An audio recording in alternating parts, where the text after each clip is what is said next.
여러분 안녕하십니까? 유쾌한 노무사의 쟁점 특강 18번째. 아이고, 마이크 손이 이렇게 보이냐? 안 이쁘게 이렇게 깔끔하게. 자, 죄송합니다.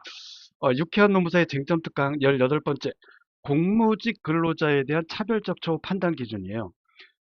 이 교환을 이제 공무직 근로자와 이렇게 펜이 보이게 할게요.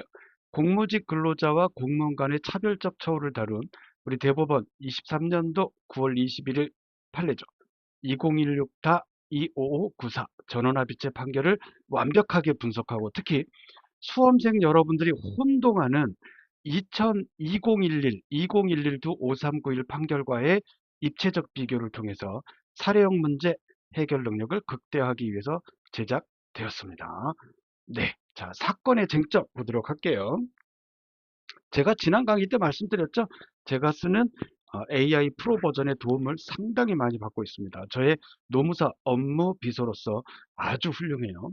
자, 사건의 쟁점, 전원합의체, 지금 이제 요 판례입니다. 기간의 정함이 없는 근로계약을 체결한 국도관리원이죠. 공무직 근로자예요. 공무직 근로자에게 유사한 업무를 담당하는 운전직 및 과적 단속직 공무원들에게 지급하는 정근수당, 직급보조비, 성과상여금, 가족수당을 지급하지 않은 것이 근로기준법 몇 조? 그렇죠. 근로기준법 제6조를 위반한 차별적 처우에 해당하는지가 핵심 쟁점이다. 이렇게 되어 있어요. 아, 그렇구나. 자, 다음. 대법원 전원합의체 판단이에요. 다수 의견과 반대 의견이 있죠. 다수 의견은 차별적 처우를 부정합니다. 자, 사회적 신분을 먼저 부정했죠. 국토관리원의 무기계약직 근로자로서의 고용상 지위는 공무원에 대한 관계에서 근기법 제6조에서 정한 사회적 신분에 해당한다고 볼 수 없다. 그 다음, 비교 집단을 부정했죠. 비교 집단성을 부정한 거예요. 공무원의 근무 조건은 법령의 규율에 따라 정해지는 점 등을 고려할 때 공무원을 본질적으로 동일한 비교 집단으로 삼을 수 없다. 결론, 다수 의견, 전원합의체 결론이죠.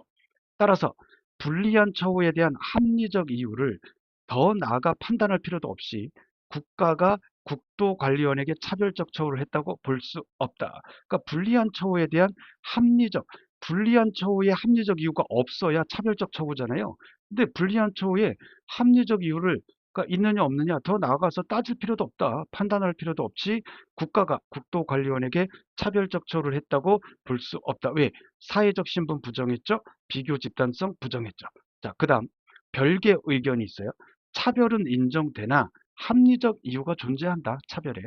별개 의견은 공공부문 무기계약직 근로자의 지위가 근로기준법 제6조의 사회적 신분에 해당하고 공무원을 비교 대상으로 삼을 수 있다고 봤다. 하지만 그러나 however 수당 등을 지급하지 않은 데에는 이를 정당화할 만한 합리적 근거가 있다. 국가의 손해배상 책임은 부정했다. 요약하면 공무원의 비교 대상성 등을 부정한 다수 의견 이유에는 동의할 수 없지만 책임을 부정한 결론에는 동의하는 입장이죠. 자, 반대 의견이 있어요. 차별적 처우를 인정하고 그리고 책임도 긍정했다. 반대 의견은 공무원을 무기계약직인 공무직 근로자와의 관계에서 비교 대상 근로자에서 배제하는 것이 납득하기 어렵다. 그리고 같거나 유사한 업무를 담당한다면 비교 대상 근로자에 해당한다고 판단했죠. 반대 의견은. 또한 공무직 근로자라는 고용상 지위는 장기간 점하게 되는 성격을 지니므로 사회적 신분에 해당한다고 봤죠. 결론적으로 가족수당과 성과상여금을 지급하지 않은 데에는 합리적 이유가 없으므로 국가가 손해를 배상할 책임이 있다고 봤어요. 혼동하시면 안 돼요. 반대 의견입니다. 우리는 대법원 전원합의체 다수 의견을 반드시 기억하시고 쓰셔야 돼요. 자, 실전에 적용해야 되는 비교 분석이에요. 우리 수험생 여러분들이 가장 헷갈려하는 부분이죠. 요 판례, 지금 우리가 본 전원합의체 판례와 그 전 판례가 있어요. 두 대법원 판례는 얼핏 보면 상충되는 것 같지만 적용 법률이 다르다는 점이 핵심이에요. 그럼 이 판례는 어디서 나오느냐? 기단법에서 나옵니다. 기간제 근로자에서 나와요. 자, 보겠습니다. 자, 9번. 대법원 2011-5391 판결은 또 왜 혀가 꼬여? 아이 창피하게 부끄럽네. 죄송해요. 요거는 주요 대상이 국가기관 소속의 기간제 근로자다. 그럼 적용 범위가 기간제법 제8조 차별적 처우 금지, 이게 적용되죠. 근데 우리가 지금 보고 있는 판례는 본건이라고 돼 있어요. 국가기관 소속 무기계약직 공무직 근로자다. 그러면 적용 법리는 근로기준법 제6조 균등처우 규정이다. 볼게요. 2011도 5391 판결은 기간제법의 명시적 규정, 국가기관 적용과 입법 취지를 근거로 기간제 근로자가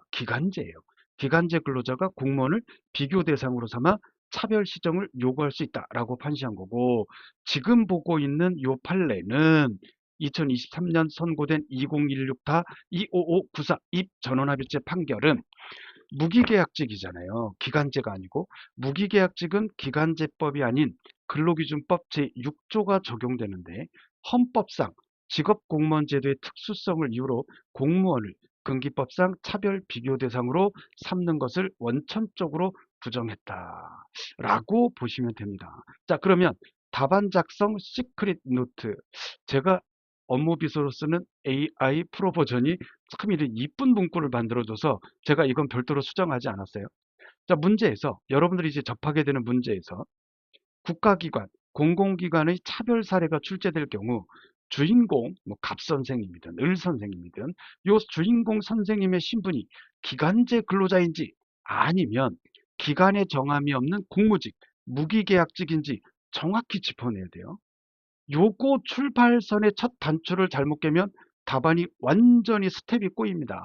그러면 아유 안 돼요. 안 됩니다. 그럼 진짜 안 돼요.